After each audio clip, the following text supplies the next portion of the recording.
কলকাতা থেকে রাজ্য, দেশ থেকে বিদেশ, সর্বত্র একটাই দাবি, কাদম্বিনীর বিচারের দাবি। কিন্তু বিচার আসছে কই? তাই এবার তদন্তের মোড় ঘোরাতে আটঘাট বেঁধে পথে নেমেছে সিবিআইরা। কখনো পলিগ্রাফ টেস্ট, তো আবার কখনো ভিন্ন রকমের কৌশল ব্যবহার করছেন তারা। এই কাণ্ডের হত্যাকর্তা সঞ্জয় রায় এখন এই সিবিআই এর হেফাজতে, ফলে সকলেই এখন অধীর অপেক্ষায় কবে কি তথ্য বেরোয়, কবে দোষীদের কালো পর্দা খুলে আসে। আর এই অপেক্ষার মাঝে সিবিআইরা অভিযুক্তকে নিয়ে যে তথ্য সামনে আনলো তাতে হতবাক সকলে। হেডফোনের সূত্র ধরে পুলিশরা সঞ্জয় রায়কে গ্রেপ্তার করেন, কিন্তু গ্রেপ্তার করার পর সঞ্জয়ের হাবভাব দেখা যায় হামসা বারা কোই নেহি। উল্টে পুলিশদের বলে আমাকে ফাঁসিয়ে দিন। এমন কুকর্ম করেও তার মধ্যে বিন্দুমাত্র অনুশোচনার ছাপ দেখা যায়নি।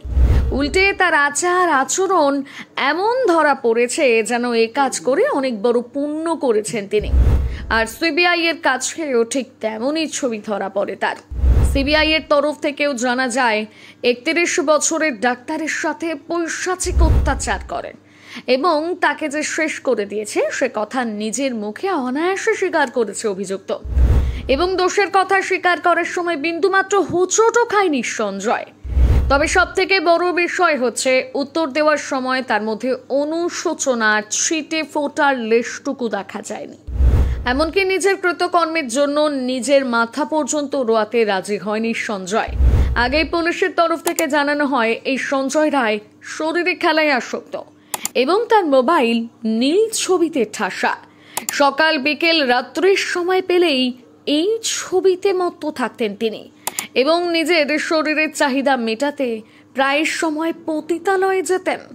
আর এবারও সেই একই কথা জানা গেল তদন্তকারীদের তরফে। বিশিষ্ট সূত্র মারফত জানা গিয়েছে তিনি সাধারণ শরীরে খেলায় নয়, বিকৃত শরীরে খেলায় আসক্ত। সেই সাথে মানসিক বিকৃতি রয়েছে।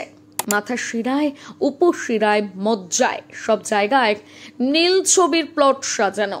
তাই তো নিজের তৃপ্তি মেটাতে সবসময় ছুটতেন পতিতালয়ের অলিতে গলিতে। ঘটনার দিন রাতেও সেখানে গিয়েছিল অভিযুক্ত। এখানেই শেষ নয়, সিবিআই আধিকারিক আরও বিস্ফোরক তথ্য ফাঁস করেছেন। এই তথ্য অনুসারে জানা গিয়েছে অভিযুক্তর মানসিক সমস্যার জন্য সেন্ট্রাল ফরেন্সিক ল্যাবরেটরিকে দায়িত্ব দেওয়া হয়। আর সেখান থেকে যে রিপোর্ট আসে তাতে জানা যায় সঞ্জয় রায়ের মানসিক বিকৃতির পাশাপাশি পাশবিক মনোভাব এবং শারীরিক চাহিদার প্রতি বিপুল পরিমাণ ঝোঁক রয়েছে। তবে অভিযুক্ত নিজের কুকীর্তির কথা অবলীলায় স্বীকার করলেও সেদিন যে তার সাথে আর অন্য কেউ ছিল কিনা সে কথা তিনি জানাননি।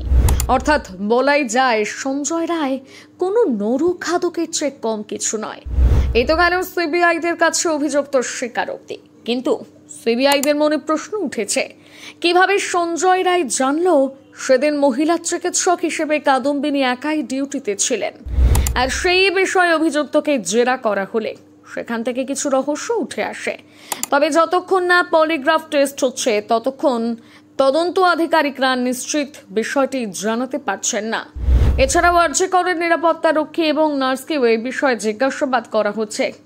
আর অভিযুক্ত যেহেতু আরজিকরে অবাধ যাতায়াত, তাই হয়তো সেখানকার নারী নক্ষত্র নক্ষদর্পণে।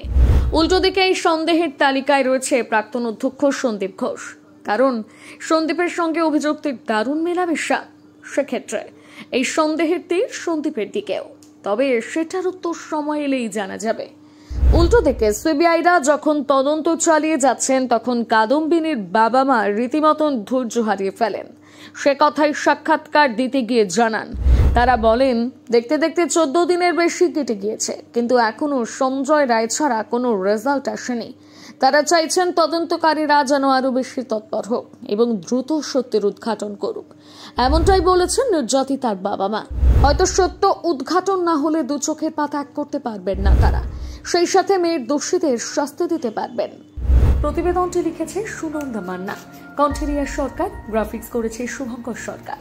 বাংলা হান্টের আরো নিত্য নতুন প্রতিবেদন দেখতে নজর রাখুন আমাদের পেজে।